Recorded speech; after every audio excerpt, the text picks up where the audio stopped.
Good afternoon, student. Welcome again. Surendra Nagia, faculty in chemistry from Kelvin Institute. हम लोग बेटा atomic structure कर रहे हैं और एटॉमिक स्ट्रक्चर में लास्ट टाइम में हमने क्वांटम नंबर पढ़े थे बेटा। क्वांटम नंबर का मतलब होता है किसी, एक बार मैं उसको जो है रिपीट कर देता हूं। तो क्वांटम नंबर का मतलब क्या था कि क्वांटम नंबर का मतलब है कि इलेक्ट्रॉन की इंफॉर्मेशन देने वाले कुछ नंबर डिसाइड किए हमने। 4 टाइप के नंबर डिसाइड किए थे बेटा। Principal quantum number, azimuthal quantum number, magnetic quantum number and spin quantum number. ये लाई के मतलब इंफॉर्मेशन थे, एड्रेस ऑफ इलेक्ट्रॉन था। और जिसमें मैंने आपको स्पेशली एक एग्जांपल बताया था, मैंने एग्जांपल बताया था लाई के ट्रेन में देखो, आप सभी लोगों ने ट्रेन देखा हुआ है। ट्रेन में क्या होता है आपकी, जैसे ट्रेन होता है तो आगे आगे इंजन होता है बेटा, आगे आगे इंजन होता है, इंजन से आगे बोगी होती है, इंजन के आगे बेटा आपका बोगी होता है। तो इंजन के आगे बोगी में कुछ ऐसा हमने पढ़ा था कि जैसे बोगी होती है तो इंजन के आगे bogie number 1, bogie number 2, bogie number 3। तो ऐसे ही हम यहां पर बोलते हैं मेन शेल होते हैं, बोगी like to shell, main shell KLMN, उसको हमने प्रिंसिपल क्वांटम नंबर से लिखा था 1 number 2 number 3 number 4 number. Second क्या होता है, ईच बोगी के अंदर आपने देखा होगा कंपार्टमेंट होते हैं बेटा। जैसे ट्रेन की बोगी होती है, बोगी के अंदर कंपार्टमेंट होते हैं। तो कंपार्टमेंट, ये कुछ लाइक ट्रेन ऐसा है, बड़ा अजीब सा ट्रेन है ये। कुछ ऐसा ट्रेन है कि जो बोगी का नंबर होता है उतने ही कंपार्टमेंट होते हैं बेटा। जैसे बोगी नंबर 1 तो कंपार्टमेंट 1, कंपार्टमेंट का मतलब है सब शेल। यहां पर पहले वाले के अंदर एक ही सब शेल होगा। बोगी नंबर 2 मतलब शेल नंबर 2, तो सब शेल भी उसके अंदर 2, S एंड P। 3 है देन 3 SPD। आई थिंक आपने फॉलो कर लिया होगा। अब कंपार्टमेंट के अंदर ट्रेन में क्या होती है, सीट्स होती हैं बेटा। जैसे यहां पर जो आपका सब शेल है, सब शेल के अंदर भी लाइक सीट मतलब ऑर्बिटल होंगे। कंपार्ट सीट पर लोग बैठते हैं, यहां जो ऑर्बिटल होंगे उसके अंदर इलेक्ट्रॉन होंगे। तो हर किसी के अंदर फिर हमने देखे थे ऑर्बिटल, मैग्नेटिक क्वांटम नंबर का निकाला था हमने ऑर्बिटल, और उसके कुछ रूल पढ़े थे। तो आज हम आगे बढ़ते हैं बेटा इससे। आज हम जो देखेंगे कि इससे आगे की तरफ जाएंगे हम। तो इसके आगे जब आप जाओगे तो आज हम पढ़ेंगे बेटा शेप्स के बारे में बात करेंगे, जो ऑर्बिटल के शेप्स होती हैं। तो नेक्स्ट पॉइंट, लेट्स स्टार्ट। देखो shape and size of orbital. Orbitals जो है आपके पास S orbital, P orbital, D orbital and F orbital है। जनरली हम ऑर्बिटल को अगर हम डिफाइन करना चाहें, you can see here what is the definition of intro of orbital। अगर ऑर्बिटल का आप इंट्रोडक्शन देखना चाहें तो ऑर्बिटल का इंट्रोडक्शन आप इस तरीके से देख सकते हैं बेटा।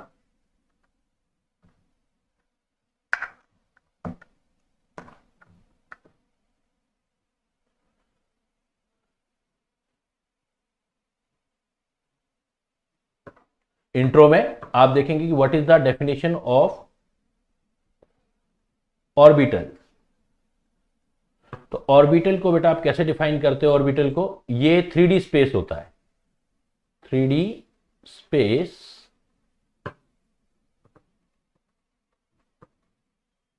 अराउंड द न्यूक्लियस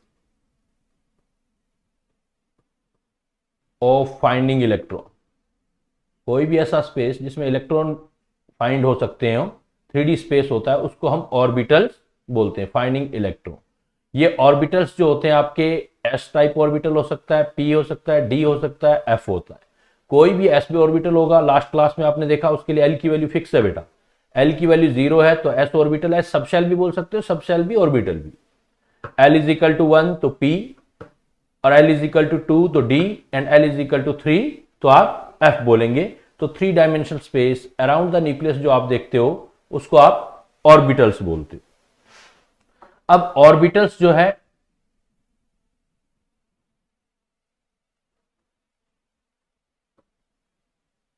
ऑर्बिटल आपने अराउंड द न्यूक्लियस एक 3 डायमेंशनल स्पेस देखा जहां इलेक्ट्रॉन मिलने का प्रोबेबिलिटी होता है, उसको आप ऑर्बिटल्स बोल रहे हो। तो ये ऑर्बिटल अभी आपने देखा कि S P D F अलग अलग टाइप का आपके पास ऑर्बिटल्स है। तो इस ऑर्बिटल्स में दो चीजें हैं। ऑर्बिटल्स जो है इसको हम बोलते हैं place of finding electron.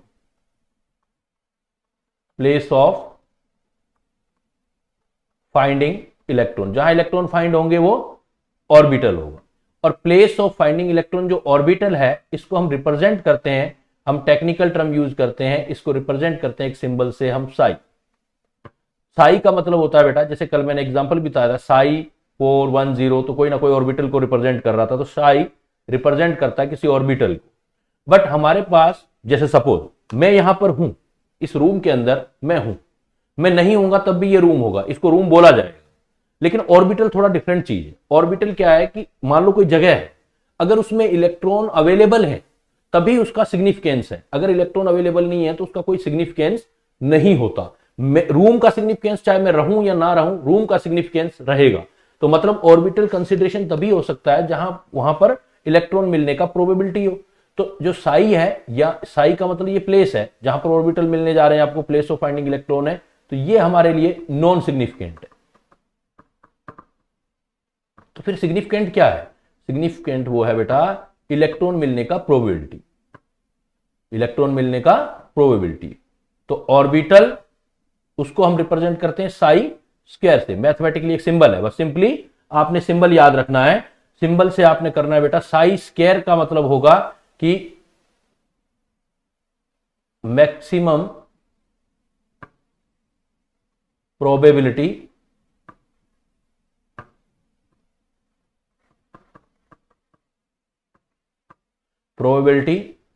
Of electron in 3 dimensional space. किसी 3 डायमेंशनल स्पेस या ऑर्बिटल में जो मैक्सिमम प्रोबेबिलिटी है ऑफ इलेक्ट्रॉन फाइंडिंग, इलेक्ट्रॉन को फाइंड करने की जो प्रोबेबिलिटी है, उसको साई स्क्वायर से कहते हैं। ये हमारे लिए सिग्निफिकेंट होता है। तो मतलब मैथमेटिकली हमें जहां पर इलेक्ट्रॉन डेंसिटी होती है उसको हम साई स्क्वायर से रिप्रेजेंट करते हैं बेटा, और उस जगह को हम, इलेक्ट्रॉन वाली जगह को साई से रिप्रेजेंट करते हैं जो ऑर्बिटल होता है। अब अगर इलेक्ट्रॉन नहीं होता है तब हमारा पॉइंट आता है the place with 0 electron density. बेटा 0 विद, आपका इलेक्ट्रॉन डेंसिटी यहां पर है 0, विद 0 इलेक्ट्रॉन डेंसिटी, मतलब जहां पर आपके इलेक्ट्रॉन है ही नहीं, ऐसा प्लेस आ जाए with in an atom, with in an atom. अगर एक एटम के अंदर ऐसा प्लेस आ जाए बेटा जहां पर इलेक्ट्रॉन डेंसिटी 0 है, 0, the place with 0 electron density, उसको बोलते हैं नोड। वो चीज जो होती है वो नोड होती है। वहां पर साई हो चाहे साई स्क्वायर की वैल्यू हो, वो 0 ली जाती है बेटा, साई या साई स्क्वायर का वैल्यू 0। सिंपली अगर हम किसी एटम में कोई ऐसा प्लेस लेते हैं जहां पर इलेक्ट्रॉन मिलने का प्रोबेबिलिटी मैक्सिमम है, तो वो ऑर्बिटल है, और उस ऑर्बिटल को साई से रिप्रेजेंट करते हैं। और उसके अंदर वाले इलेक्ट्रॉनों को, जो अंदर वाले इलेक्ट्रॉन है, कल मैंने देखो आपको एक एग्जांपल बताया था कि एक मॉस्किटो आता है, सपोज एक मॉस्किटो आता है, ऐसे घूमता है और चला जाता है। अब मैं आपसे मॉस्किटो का प्लेस पूछूंगा कि मॉस्किटो कहां है, तो आपको एक जगह बनाओगे, सर यहां कहीं मिलने की प्रोबेबिलिटी है। उसकी एग्जैक्ट पोजीशन बता नहीं सकते हाइजेनबर्ग के अकॉर्डिंग, तो हम सिर्फ ये वाली चीज बता सकते हैं, तो प्रोबेबिलिटी बताते हैं। तो जो प्रोबेबिलिटी है, वो प्लेस जो इलेक्ट्रॉन की फाइंडिंग प्रोबेबिलिटी बताने वाला ऑर्बिटल है, और इलेक्ट्रॉन की जो प्रोबेबिलिटी है वो साई स्क्वायर से रिप्रेजेंट की जाती है। अगर उस जगह पे जहां इलेक्ट्रॉन मिलने की प्रोबेबिलिटी सपोज नहीं है, उसको हम बेटा नोड बोलेंगे। आगे बात करते हैं अभी नोड के बारे में। वो नोड 2 टाइप के होंगे, देखो अभी बात करेंगे हम। तो नोडल सरफेस की बात करेंगे और नोडल प्लेन, वो अभी बताऊंगा मैं आपको कि जब भी आप नोड की बात करोगे तो ये नोड आपके पास 2 टाइप के आएंगे बेटा।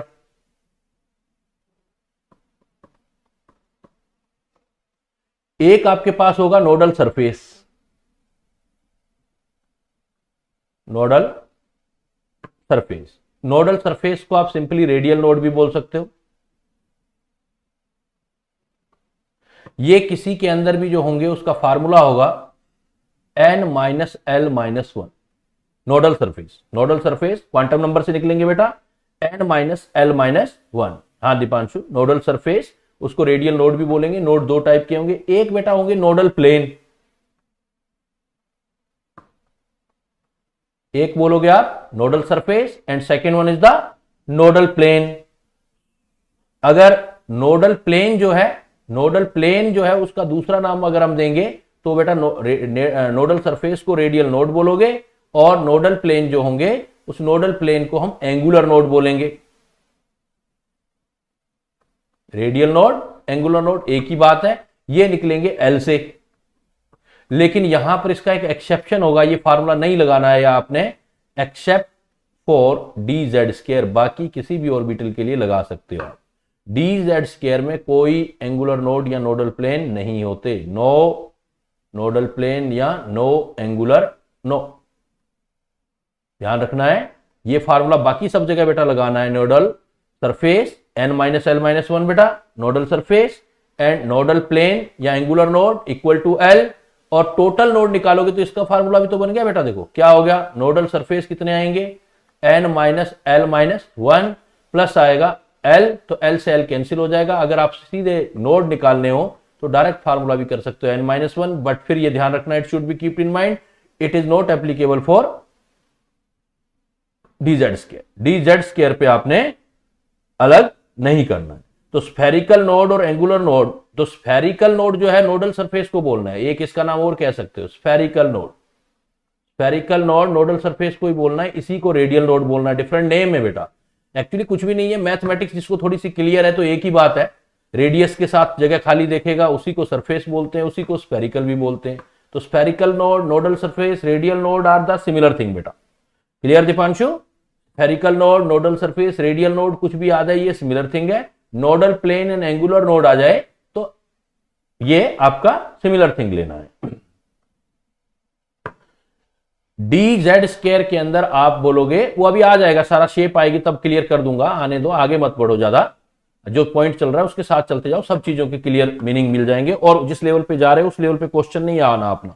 मैथमेटिक्स के अकॉर्डिंग तो बहुत फर्क होता है नोडल प्लेन और एंगुलर नोड में, बट नो नीड इन आपका जो ये अभी मेडिकल जो नीट है इसमें नो नीड, आपको यहां इक्वल लेके चलना है नोडल प्लेन को और एंगुलर नोड को। अब आपके पास ये नोड जो आ रहे हैं तो इस टाइप से इनका नोड का आप कैलकुलेशन बना सकते हो। जैसे सबसे पहले आता है हमारे पास एस ऑर्बिटल बेटा, जैसे सबसे पहले हम लेते हैं एस ऑर्बिटल। तो एस ऑर्बिटल में देखो आप कि एस ऑर्बिटल में पहला पॉइंट ये आएगा कि जो आपका एस ऑर्बिटल, तो एस ऑर्बिटल का शेप जो आएगा, एस ऑर्बिटल का शेप स्फेरिकल, ये स्फेरिकल होगा। जो स्फीयर होता है उसका कोई डायरेक्शन नहीं होता बेटा, इसलिए आप इसको नॉन डायरेक्शनल भी बोलोगे, नॉन डायरेक्शनल। इसके लिए एल की वैल्यू फिक्स होगी बेटा 0, और एम की वैल्यू भी फिक्स होगी 0, क्योंकि एम की ए की वैल्यू होगी एस के लिए, तो एल का वैल्यू भी 0 आ जाए और एम का वैल्यू भी 0 आ जाए, देन हम एस ऑर्बिटल की बात करते हैं। और एस ऑर्बिटल का शेप जो होता है वो स्फेरिकल होता है। अब इसके अंदर जब आपका स्फेरिकल होता है, तो स्फेरिकल है तो आप इसमें कोई भी अगर नोड बनाते हो तो उसकी देखो शेप बना सकते हो आप। सपोज मैं आपको कहता हूं कि 1s ऑर्बिटल बनाओ, तो शेप तो बेटा स्फेरिकल ही होगा। तो 1s, तो आप ऐसे बनाओगे, ये न्यूक्लियस, इसके सराउंडिंग इलेक्ट्रॉन मिलने का प्रोबेबिलिटी आ गया आपके पास, ये इलेक्ट्रॉन मिलने का प्रोबेबिलिटी हो गया बेटा। तो ये इलेक्ट्रॉन मिलने का प्रोबेबिलिटी हो गया, तो ये 1s हो गया। सपोज मैंने इसको ऐसे करके बना दिया बेटा 1s। सेंटर पॉइंट है न्यूक्लियस, न्यूक्लियस के सराउंडिंग इलेक्ट्रॉन मिलने की प्रोबेबिलिटी है 1s है, स्फेरिकल हो गया। अब सपोज मैं इसको बेटा 2s बनाना चाहूं, आपसे बोलूं 2s, तो क्या फर्क आएगा देखो बेटा, 1s और 2s में n का वैल्यू चेंज हो गया। n यहां 1 है या 2 है, कल मैंने बताया था आपको प्रिंसिपल क्वांटम नंबर n होता है। इसके साथ आपने कुछ बच्चे ने भी बोला था कि सर प्रिंसिपल क्वांटम नंबर भी रिपीट कर देना, तो साथ के साथ चलता जाएगा। प्रिंसिपल क्वांटम नंबर n होता है, और n किसको बताता है, साइज को। n किसको बताता है, साइज को। n बढ़ेगा तो साइज बढ़ेगा। तो यहां पर n 1 है, यहां पर बेटा n 2 है, तो साइज बड़ा हो जाएगा। दूसरी बात क्या होगी, s है, s तो हमेशा स्फेरिकल ही होगा। तो अगर आपको बेटा 2s का साइज बनाना है तो कैसे बनाओगे आप सपोज ये बोलोगे एक स्फीयर के अंदर दूसरा स्फीयर, जैसे एक छोटी बॉल अंदर हो एक, फिर बड़ी बॉल बाहर हो, ये यहां इलेक्ट्रॉन मिलने की प्रोबेबिलिटी आ जाएगी।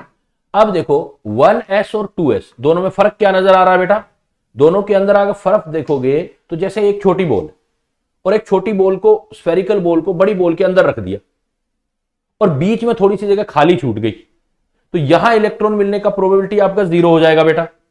यहां इलेक्ट्रॉन मिलने का प्रोबेबिलिटी 0 होगा, तो ये जो सरफेस आपको वैकेंट दिखाई दे रहा है, ये जो सरफेस है आपको जो वैकेंट दिखाई दे रहा है बेटा, इस वैकेंट सरफेस को हम क्या बोलेंगे, नोडल सरफेस। देखो ये वैकेंट दिखाई दे रहा है, मैं कुछ ऐसा दिखाई दे रहा हूं, ये वाला पार्ट वैकेंट है, ये वाला पार्ट, ये बीच वाला पार्ट वैकेंट है या इलेक्ट्रॉन जो मैंने अलग कलर से बनाया है।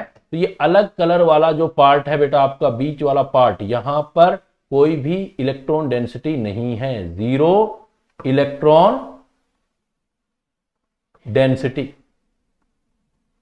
2s ऑर्बिटल में एक पूरी सरफेस लग रही है आपको, मतलब एक जैसे छोटी बॉल है, एक छोटी बॉल के ऊपर पूरी सारी जगह खाली पड़ी है। एक छोटी बॉल स्फेरिकल होगी, पूरी जगह खाली है, और पूरी जगह खाली है, फिर एक दूसरी बॉल आ रही है तो पूरी सरफेस खाली हो गई।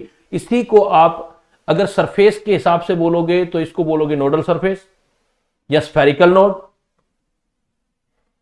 इसी को आप बेटा बोलोगे स्फेरिकल नोड या क्या बोलोगे, नोडल सरफेस। या आप सेंटर पॉइंट से आगे चले हो तो ये खाली जगह आई है, इसलिए आप इसको रेडियल नोड भी बोलते हो। ये रेडियल नोड आपका 1 आ जाएगा यहां पर बेटा, और यहां पर रेडियल नोड 0 आ जाएगा। अब आप फार्मूला लगा के भी देखोगे, अगर आपको suppose you want to calculate radial node Rn, Rn का मतलब मैं कह रहा हूं बेटा रेडियल नोड, तो फार्मूला क्या किया था आपने, n minus l minus 1।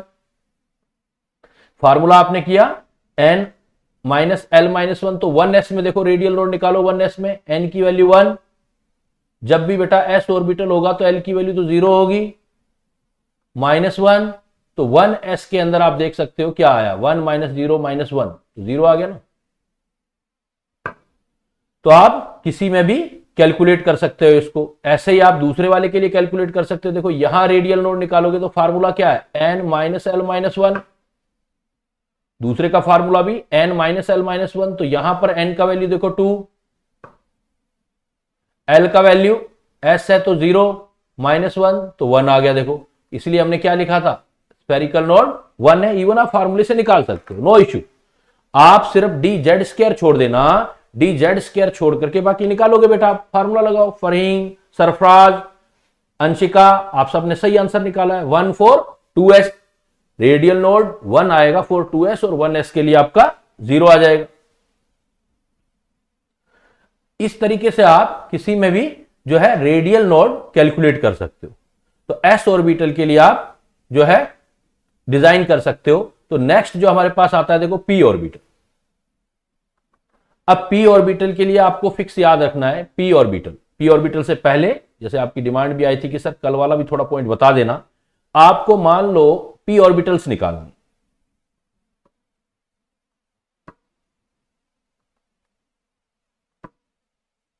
p orbitals पहले बेटा हमें p ऑर्बिटल्स निकालना है। p ऑर्बिटल में सपोज मैंने बताया कि जब भी p ऑर्बिटल होगा तो l की वैल्यू फिक्स होगी बेटा। l की वैल्यू जो आएगी वो p ऑर्बिटल के लिए l का वैल्यू 1 आएगा। जब भी l का वैल्यू 1 आए तो p ऑर्बिटल होता है, l का वैल्यू 1। और m के वैल्यू जो आएंगे, फार्मूला -l से +l तक होता है तो आप 3 बनाते हो, -1 0 +1। तो इसका मतलब जब भी p ऑर्बिटल आएंगे तो आपके p ऑर्बिटल p शब्द सेल में 3 होंगे,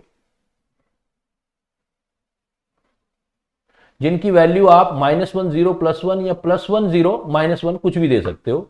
और ये जो इसमें होंगे px, pz और py, ये लिखने का मेरा पर्पज है, purposely I am writing this. pz जो है इसके लिए m की वैल्यू 0 आएगी, pz के लिए। px के लिए आप +1 भी ले सकते हो बेटा, -1 भी ले सकते हो। py के लिए +1 या -1 ले सकते हो। ये जो p ऑर्बिटल होता है, तो यहां पर देखो ये ऑर्बिटल जो 3 है ये p सब शेल में है, इसका मतलब हम लिख सकते हैं 3 p orbitals in 1 p sub shell. कोई भी p होगा तो l की वैल्यू 1 ही आएगी, m की वैल्यू जो होंगी 3 होंगी, -1 0 +1। तो आपने बताना है भाई किस वाले के लिए, ओरिएंटेशन और बता दिया, मतलब मैग्नेटिक क्वांटम नंबर से ओरिएंटेशन आ जाता है, px है, py है या pz है। तो यहां से आप p ऑर्बिटल बता सकते हो। बट आपसे ये देखो p सब शेल में, आपको कल वाला फार्मूला में फिर लिखूं तो मैंने कल लिखा था एक number of orbitals in given shell. एक क्वेश्चन ये दिया था बेटा हमने, शेल में कितना p ऑर्बिटल आता है, नंबर ऑफ ऑर्बिटल्स कितना होता है, तो इसका फार्मूला बताया था मैंने n का square, number of orbital in given shell n का स्क्वायर। एक मैंने आपको फार्मूला बताया था बेटा number of orbital in given sub shell, given sub shell, इसका फार्मूला क्या बताया था 2l+1। तो अब ये आपके पास सब शेल तो p है, अब p सब शेल है तो as example in p sub shell orbital निकालना चाहते हो p सब शेल में, तो p के लिए l का वैल्यू फिक्स है 1, p के लिए l का वैल्यू 1 है बेटा, तो p के लिए l का वैल्यू आपका 1 आ गया, p के लिए l का वैल्यू 1 आ गया तो 2 इंटू 1 + 1 3 तो आए, इसलिए हमने 3 ऑर्बिटल बनाए px। ये 3 कौन से होंगे, डायरेक्शन पर डिपेंड करेगा बेटा, px, py एंड pz। तो p ऑर्बिटल जो होता है उसके लिए वैल्यू फिक्स है l की 1 और m की वैल्यू 3 पॉसिबल है। वो डिसाइड करेंगे बेटा हम कि m की वैल्यू -1 है, +1 है या 0 है, वो हम डिजाइन करेंगे कि भाई किसका किसके लिए आपने लेना है। तो now you can see here if p orbital then value of l is fixed, l always 1 but value of m मतलब मैग्नेटिक क्वांटम नंबर पॉसिबल है 3, -1, 0, +1। वो इसलिए है कि हमारे पास ऑर्बिटल जो हैं वो 3 टाइप के हैं, जैसे px, py, pz। 1 में p होता ही नहीं है बेटा, p स्टार्ट होगा सेकंड से, तो जब भी px आएगा आपके पास तो px आ जाए तो इसके लिए m का वैल्यू आपने वेरी करना है, तो m का वैल्यू आप लेते हो x है तो m का वैल्यू प्लस या -1 कुछ भी ले सकते हो, z y है तब भी m का वैल्यू प्लस या -1 कुछ भी ले सकते हो, लेकिन z है तो m का वैल्यू 0 लेना है आपने। ये असाइन किया है बेटा, साइंटिस्ट लोगों ने असाइन किया है। तो आपके पास p जो ऑर्बिटल्स हैं वो टोटल 3 टाइप के हैं, px, py, z। pz वाले के लिए m का वैल्यू, pz वाले के लिए m का वैल्यू 0 लेना है और x और y के लिए प्लस या -1 दे सकते हो। इसकी शेप पर अगर आप जाओगे बेटा, तो अगर आप शेप की बात करोगे तो शेप इसकी जो होती है डबल डंबल होती है। p ऑर्बिटल का शेप डबल, ये डंबल डबल स्फेरिकल को हम डम्बेल बोलते हैं, डम्बेल। एक्सरसाइज करने वाला डंबल सभी ने देखा होगा बेटा, बिल्कुल वैसा शेप होता है, एक्सरसाइज करने वाले डंबल जैसा होता है, एक डंबल दूसरा डंबल, डंबेल शेप होता है। अब आपको जो बनाना हो डंबल, आपको px बनाना है तो आप कह देना, एज्यूम कर लेना सर ये एक्स एक्सिस है, तो एक्स एक्सिस है तो ये px हो जाएगा, y एक्सिस है तो y भी ले सकते हो, z भी ले सकते हो, जो बनाना चाहते हो वो बना सकते हो, लेकिन होगा हमेशा डंबेल शेप, p ऑर्बिटल का शेप डंबेल। अब एक चीज देखो, एक्चुअल में क्या होता है, p जो बनता है p ऑर्बिटल, एक p ऑर्बिटल की बात करें तो ये 2 लोब से बनता है, formed by 2 spherical lobe. 2 spherical lobe को आप ऐड करोगे ऐसे, एक और एक, तो ये p ऑर्बिटल बन जाएगा बेटा। p ऑर्बिटल 2 स्फेरिकल लोब से बनता है। जो एक्सिस देना चाहते हो वो दे सकते हो। सपोज ये एक्सिस दिया बेटा आपने, सपोज आपने बनाना है px, तो आप एज्यूम कर लो कि सर ये x एक्सिस है ये वाला, और इस पर ऐसे लोब है। अब जब खाली होता है तो उसको स्फेरिकल दिखाते हो, लेकिन इलेक्ट्रॉन भी दिखाने हैं, px ही बनाना है, इलेक्ट्रॉन भी दिखाने हैं, तो इसको आप इलोंगेट कर देते हो थोड़ा। ये फर्क होता है, इलोंगेट और स्फेरिकल का फर्क यही होता है बेटा। पूरा स्फेरिकल रखा आपने तो इसका मतलब हो गया स्फेरिकल जो है वेकेंट है, वेकेंट p ऑर्बिटल है, तो लोब आप बिल्कुल स्फेरिकल दिखाई देंगे, कभी आया नहीं है लेकिन बता रहा हूं। और अगर आप इलोंगेट कर देते हो, कुछ लंबी कर देते हो इनको, तो यहां इलेक्ट्रॉन डेंसिटी दिखाओगे, ये p ऑर्बिटल विद इलेक्ट्रॉन हो जाए, p ऑर्बिटल विद इलेक्ट्रॉन। अब p ऑर्बिटल विद इलेक्ट्रॉन है तो यहां पर इलेक्ट्रॉन आप दे रखे हो, आ जाएगा बेटा, आ जाएगा फरीन, आपके हर एक क्वेश्चन का आंसर अपने आप आ जाएगा जैसे ही टॉपिक कंप्लीट होने लगेगा। पहले लेट मी कंप्लीट, उसके बाद इन क्वेश्चंस के आंसर मिल जाएंगे आपको। देखो ये पी ऑर्बिटल है, पी ऑर्बिटल विद इलेक्ट्रॉन है, तो इसको इलोंगेटेड दिखाना है आपने। अब यहां पर इलेक्ट्रॉन की जो डेंसिटी है वो आपको एक्स एक्सिस पर दिखाई दे रही है, तो किस एक्सिस पर नहीं दिखाई दे रही बेटा? वाई और जेड एक्सिस पर इलेक्ट्रॉन। अब वाई और जेड जो होते हैं वो तो आपका परपेंडिकुलर है, तो वाई और एक्स मान लेते हैं, ये दोनों हो गए वाई, एक वाई हो गया एक जेड हो गया। वाई और जेड को मिलाऊंगा तो ये एक प्लेन बन जाएगा बेटा, ऐसे काट दो इसको। तो ये जो दो एक्सिस को मिलाने से एक प्लेन मिलता है जहां पर इलेक्ट्रॉन डेंसिटी नहीं है, तो यहां पर no electron at Y Z plane. दो एक्सिस मिलाने से एक प्लेन बनता है बेटा, तो यहां वाई जेड पर प्लेन नहीं है, इसलिए यहां पर नोडल प्लेन, मान लो मैं कह रहा हूं पी एक्स में नोडल प्लेन कितने होंगे, तो nodal plane equal to L होता है, तो एल की वैल्यू कितनी आई बेटा? यहां 1, तो नोडल प्लेन भी 1 होगा और उसका नाम होगा वाई जेड, उसका नाम होगा बेटा वाई जेड। कभी भी आप एज्यूम करो तो एक्सिस आपके पास 3 होते हैं बेटा, जैसे मेरा ये थंब, ये मेरी फिंगर और ये मेरा फिंगर, इन तीनों को थंब के पास वाली फिंगर, इंडिकेशन फिंगर वाली मिडल फिंगर को हम ऐसे करें, तो ऐसा करोगे तो आप ऐसा करने पर आप देखोगे कि इसके अंदर ये तीनों एक दूसरे के परपेंडिकुलर है। अब सपोज परपेंडिकुलर में मेरे थंब और इस फिंगर को देखो, ये मैं ऐसे मिला दूं इनको, तो ये मेरा हैंड जो हो गया ये एक प्लेन बन गया बेटा। तो दो एक्सिस को मिला करके एक प्लेन बनता है। सपोज ये आपका वाई एक्सिस है, जो आपकी तरफ उंगली आ रही है मेरी, ये वाई एक्सिस है, तो वाई एक्सिस है, तो इस एक्सिस पर सपोज इलेक्ट्रॉन रखे हुए हैं, इधर भी रखे हुए हैं, पीछे की साइड भी रखे हुए हैं, पीछे की साइड भी आ रहे हैं, आगे की साइड भी जा रहे हैं, पीछे की साइड भी आ रहे हैं। बाकी जो एक्सिस हुए, सपोज ये वाई और जेड एक्सिस हुए, इन्होंने मिलकर एक प्लेन बनाया, तो ये कट जो बनाऊंगा, ये प्लेन जो बनाऊंगा वाई जेड वाला, यहां पर इलेक्ट्रॉन डेंसिटी आपकी 0 आएगी बेटा। ये जो इलेक्ट्रॉन डेंसिटी आपकी 0 आ रही है, इसी को बोलते हैं हम नोडल प्लेन। तो आपसे कोई अगर पूछेगा कि नोडल प्लेन कितने हैं, तो बेटा आंसर दोगे इक्वल टू एल, और एल की वैल्यू 1 है। अब ये भी पूछेगा वो नोडल प्लेन कौन सा है बेटा, तो नोडल प्लेन बता सकते हो आप आराम से। सपोज अब मैं अगेन आपसे पूछूं, हाँ बेटा शिवानी बिल्कुल सही, दीपांशु, अंशिका, एक ही आएगा। सपोज मैं आपसे पूछूं अब पी वाई, पी वाई में नोडल प्लेन कितने होंगे बेटा? पी वाई नोडल प्लेन, और उसका नाम बताना है। पी वाई में nodal plane and its name, p z में nodal plane and its name कितने हैं, और नाम भी बताना बेटा। Nodal plane and its name, देखो पी वाई है तो वाई को छोड़ देना, नोडल प्लेन जो होगा, नंबर ऑफ नोडल प्लेन तो इक्वल टू एल आ रहा है, तो वो तो अगेन क्या होगा? वेरी गुड बेटा, वेरी गुड विधि, गुड, विधि ने बता दिया। गुंजन, एक्स जेड, बिल्कुल सही बेटा, जो आपको दिखाई दे रहा है उसको छोड़ देना, बाकी जो दो एक्सिस है वो मिला के एक प्लेन बना देंगे, तो नोडल प्लेन यहां पर आएगा एक्स जेड। बिल्कुल सही बेटा, बिल्कुल सही हिमांशु, एक्स जेड बिल्कुल सही। दूसरे वाले का नाम दो, दूसरे पी जेड वाले का नोडल प्लेन का नाम दो। एक नोडल प्लेन होगा, 1 नोडल प्लेन, और 1 नोडल प्लेन का नाम जो आ जाएगा इस वाले का एक्स वाई, एक होगा एक्स वाई। बिल्कुल फरीन सही है, बिल्कुल सही है, बिल्कुल सही बेटा, बिल्कुल सही, आंसर की बौछार आ गई, वाह भाई वाह, मजा आ गया।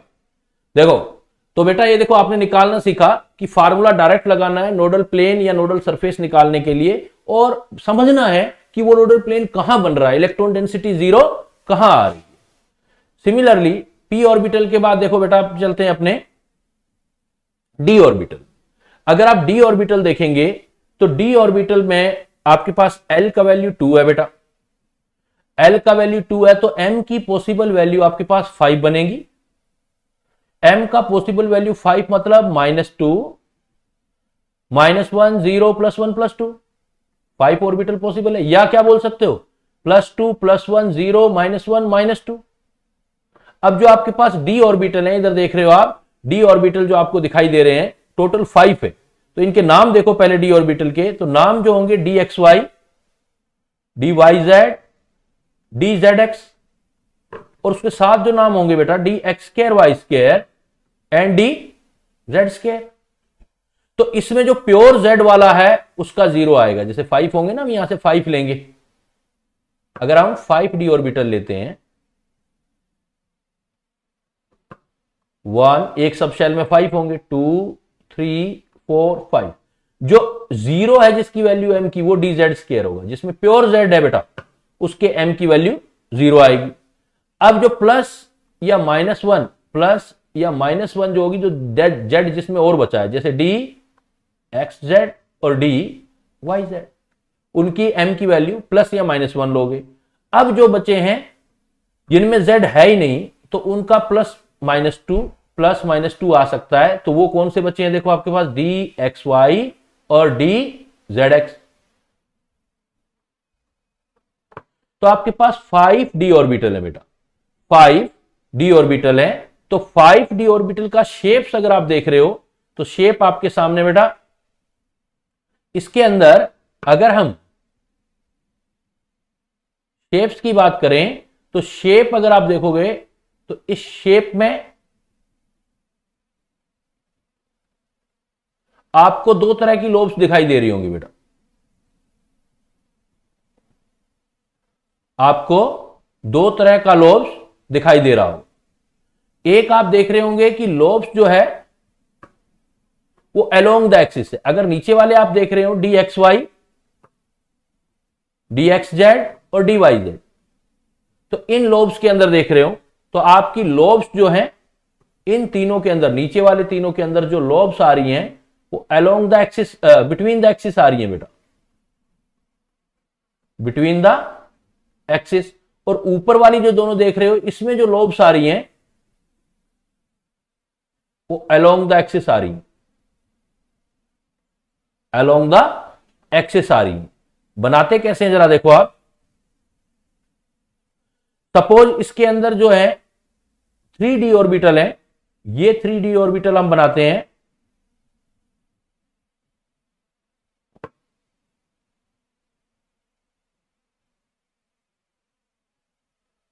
dxy,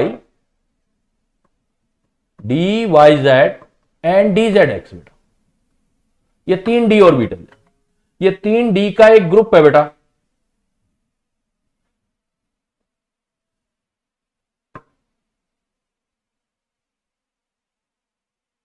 dxy, dyz और dzx है।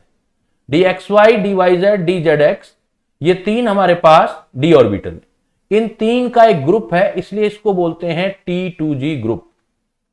ट्रिपली गैरेट ग्रुप बोला जाता है, लेकिन आप इससे काम चलाओ, बहुत है आपके लिए। T2G group.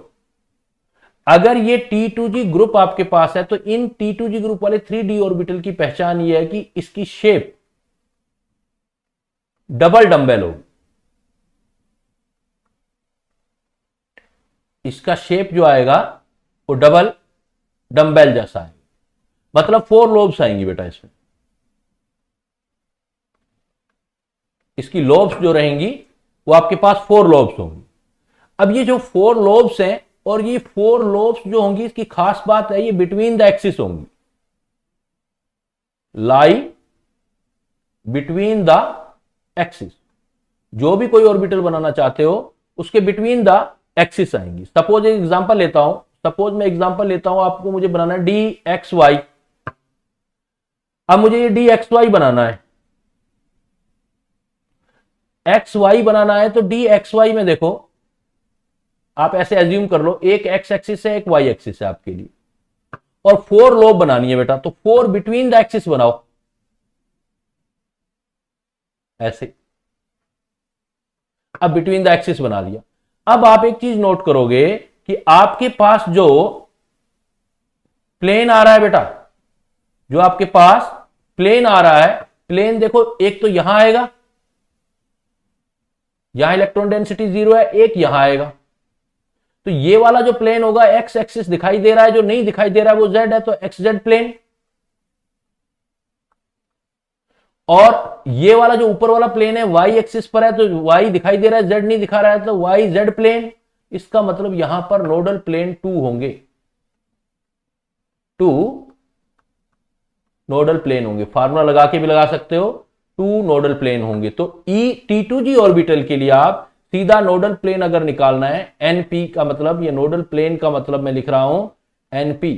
तो नोडल प्लेन या angular node equal to value of L, L की वैल्यू 2 है, तो इसमें किसी में ही बनाओगे तो बेटा 2 आएगी। तो आपकी डी एक्स वाई में दो नोडल प्लेन हो जाएंगे। एक कहां से देखोगे, यहां से एक एक्सिस दिखाई दे रहा है X, X Z Y Z, X Z Y Z.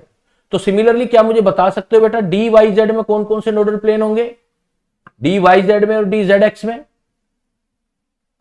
D Y Z and D Z X में। तो वाई जेड के अंदर एक्स नहीं दिखाई दे रहा, इसके लिए बिल्कुल सही बेटा दीपांशु, आपका आंसर सही। तो एक एक्स वाई या वाई एक्स कुछ भी बोल दो, एक एक्स जेड। और डी जेड एक्स वाले के लिए क्या बोलोगे, जेड एक्स में आपको वाई नहीं दिखाई दे रहा है तो Y Z and X Y या वाई एक्स। तो इनमें भी दो दो नोडल प्लेन आएंगे।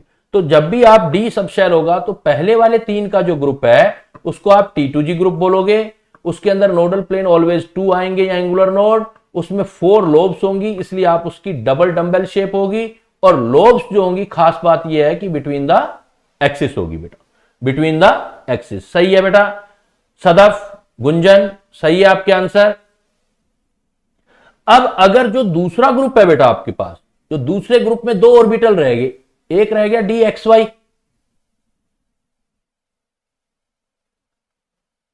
और एक रह गया दूसरे में हमारे पास d x Y D Y Z D Z x तो हो गया, एक रह गया D x square dash y square और एक हो गया बेटा डी जेड स्क्वायर।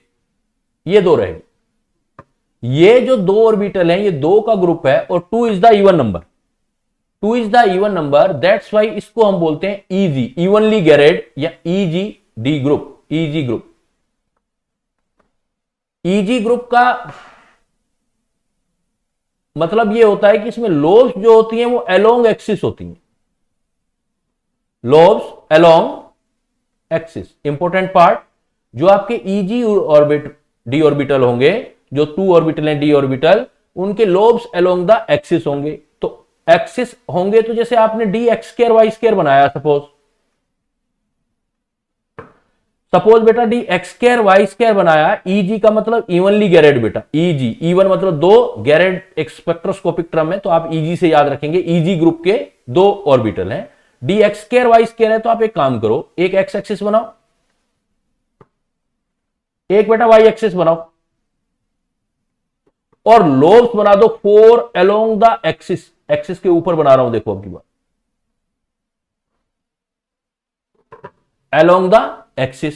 अब अलोंग द एक्सिस बनाओगे तो अब आपकी लोब्स तो यहां आ गई, तो इलेक्ट्रॉन मिलने की डेंसिटी तो ये आ गई। इस टाइप का जो मॉडल होता है वो होता है क्लोवर की लीफ का, इसलिए क्लोवर लीफ शेप बोलते हैं इसको, क्लोवर लीफ शेप। जो डी और X square Y square orbital है वो क्लोवर लीफ का होता है, शेप जैसा होता है। और इसमें देखो अगर आप नोडल प्लेन या एंगुलर नोड देखोगे तो इलेक्ट्रॉन डेंसिटी अगर आपने फ्री देखनी है बेटा तो इलेक्ट्रॉन डेंसिटी देखो यहां फ्री दिखाई देगी। आप ये देख रहे हो, आप ये वाली जगह जो है, ये वाली ऐसे कॉनिकल शेप में ये वाली जगह इलेक्ट्रॉन डेंसिटी, ये एक आपका एंगुलर नोड हो गया। ऐसे ही इधर से भी ये 45 डिग्री एंगल होगा, बीच में है जहां पर इलेक्ट्रॉन डेंसिटी आपको 0 दिखाई दे रही है। तो आप कहोगे कि यहां पर एंगुलर नोड का मतलब जहां इलेक्ट्रॉन डेंसिटी नहीं है, किसी एंगल पर है और ये एंगल निकालोगे तो ये 45 डिग्री होगा एक्सिस से एंगल ये वाला। तो यहां पर आप बोलोगे कि यहां एंगुलर नोड 2 है हमारे पास, मतलब न्यूक्लियस के दोनों साइड जाने पर एक नोड मानते हैं हम। तो एंगुलर नोड 4 नहीं बोलेंगे, आप बोलोगे एंगुलर नोड यहां पर 2 है। और वो 2 कौन सी है बोलोगे, एट 45 डिग्री फ्रॉम एक्सिस है। एक्सिस से जो आपका 45 डिग्री है वो आपका जो है यहां पर एंगुलर नोड बन रहा है बेटा। तो एंगुलर नोड, वापस क्वेश्चन आ गया, D x square Y square का स्पेशल शेप आया बेटा। स्पेशल शेप क्या नाम दिया, क्लोवर लीफ शेप दिया। दूसरा पॉइंट इसके अंदर क्या हुआ आपका कि जो क्लोवर लीफ शेप है इसकी स्पेशलिटी क्या है कि इसमें 4 लोब्स हैं। ये भी डबल डंबल शेप है बेटा, लेकिन वो जो डबल डंबल है अलोंग द एक्सिस आ रहे हैं, एक्सिस के ऊपर आ रहे हैं। जो एक्सिस बना हुआ है उसी के ऊपर लोब्स आ रही हैं। तो एक्सिस के बीच वाली जगह दोनों साइड में खाली होगी। तो बीच वाली जगह को खाली को ऐसे निकालेंगे तो ऐसे लगेगा जैसे भोंपू हो, भोंपू होता है ना आवाज निकालने वाला, उस भोंपू जैसी शेप आएगी, मतलब कोन बनेंगे दोनों साइड ऐसे। तो ये जो कोन होंगे ये 2 एंगुलर नोड होंगे जो 45 डिग्री पे बनेंगे, बट बनेंगे इसके अंदर angular node D x square Y square में। ये भी फार्मूला लग जाएगा, इसका मतलब इक्वल टू एल आ गया। लास्ट जो आपका डी ऑर्बिटल देख सकते हो, ये बेटा डी जेड स्क्वायर है। इसकी शेप देखोगे तो बिल्कुल डिफरेंट है बेटा। सपोज ये एक्स एक्सिस, ये मान लिया हमने जेड एक्सिस, जेड एक्सिस मान लिया। श्रवण कुमार को जेड सही नहीं दिख रहा था, वो दिखा देते हैं, ये जेड देख लेना भाई, सही या गलत की बजाय क्वेश्चनिंग पे आओ बेटा। क्वेश्चन आपके कम आते हैं, ये इस तरह की चीजें ज्यादा आती हैं। और एक्स और जेड, डॉक्टर बनना है, एनालिसिस नहीं करना। एक्स एंड जेड और ये वाई है सपोज एक्सिस। अब ये तीनों क्या होंगे, परपेंडिकुलर होंगे। X Y Z, X Y Z, 3 axis एक दूसरे से तीनों परपेंडिकुलर। तीनों परपेंडिकुलर अगर चले जाएंगे तो तीनों परपेंडिकुलर में क्या होगा, ये सिर्फ हाइपोथेटिकल है बेटा। इलेक्ट्रॉन अप्रोच कहां करेगा, क्या करेगा, ये डी ब्लॉक में सीधा चलेगा। आप कोऑर्डिनेशन केमिस्ट्री आएगा, वहां बताऊंगा कहां से इलेक्ट्रॉन अप्रोच करेगा। तो एक्स वाई जेड, अभी तो जो शेप है उसको पढ़ते जाओ, याद करते जाओ, डूबो मत। सोचोगे तो फंस जाओगे, डूब जाओगे इस समंदर में, क्योंकि यहां तो बहुत थोड़ा नॉलेज दे रखा है बहुत कुछ।